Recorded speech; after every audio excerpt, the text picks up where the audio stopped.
আজকে তোমরারে আমার একটা তিক্ততার কথা শেয়ার করতাম আইসি।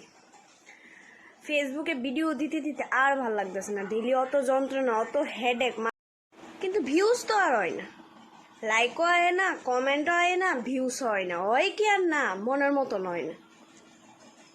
এই আশায় থাকতে থাকতে থাকতে থাকতে কবে যেন ভাইরাল হইব আর ভাল লাগতেছে না।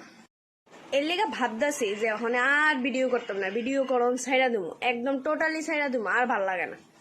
দাঁড়াও দাঁড়াও, যাইও না কেউ, তোমরা কইতাছি যারা যারা এরকম ভাবতেছো, এরকম মনের মধ্যে আইতাছে, ভিডিও দিতেছ কিন্তু ভিউজ হইতেছে না, লাইক হইতেছে না, কমেন্ট হইতেছে না, ভাইরাল হইতেছে না, কিচ্ছু হইতেছে না, তারা কইতাছি যে ধৈর্য ধরো, ধৈর্য হচ্ছে পরম শক্তি, ধৈর্য ধরো, একদিন না একদিন ঠিকই সফল হওয়া যাইব। আমিও আছি একটা, সফল হইতে গেলে তো পরিশ্রম করতেই লাগবে, এটা তো স্বাভাবিক। কেউ বেশি পরিশ্রম করে, কেউ কম পরিশ্রম করে, তো পরিশ্রম তো করতেই লাগবো।